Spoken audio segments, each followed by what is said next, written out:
نااہل قرار دیا ہے خان صاحب کو، لیکن 63 کے تحت، یعنی جب تک اسمبلی ہے تب تک خان صاحب کی نااہلی ہوگی. کیا کہیں گے سر؟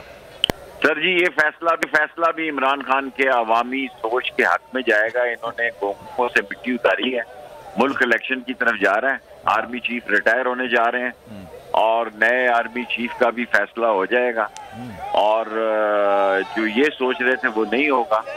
اور مجھے پوری امید ہے کہ یہ شرمناک، افسوسناک اور یہ غیر ذمہ دارانہ فیصلہ سیاسی بنیادوں پر یہ اب بہت خود مر جائے گا. اس سے بھی عمران خان سرخ رو ہو کے نکلے گا. قوم عمران خان کے ساتھ کھڑی ہے اور اب چند مہینوں کی بات ہے انشاءاللہ. اندیشہ تھا آپ کو اس طرح کا فیصلہ آئے گا؟ اور ظاہر ہے ہر ایک کو اندیشہ تھا جی. یہ تو کوئی سیاسی طور پر اگر دیکھا جائے تو سر آپ کے حق میں ہی آیا ہے، فیصلہ آیا ہے، فیصلہ خان صاحب کی مقبولیت انشاءاللہ تعالی. اور جمعے کو جو بھی فیصلہ آتا ہے وہ آدمی کو پہلے پتہ لگ جاتا ہے کیا ہے.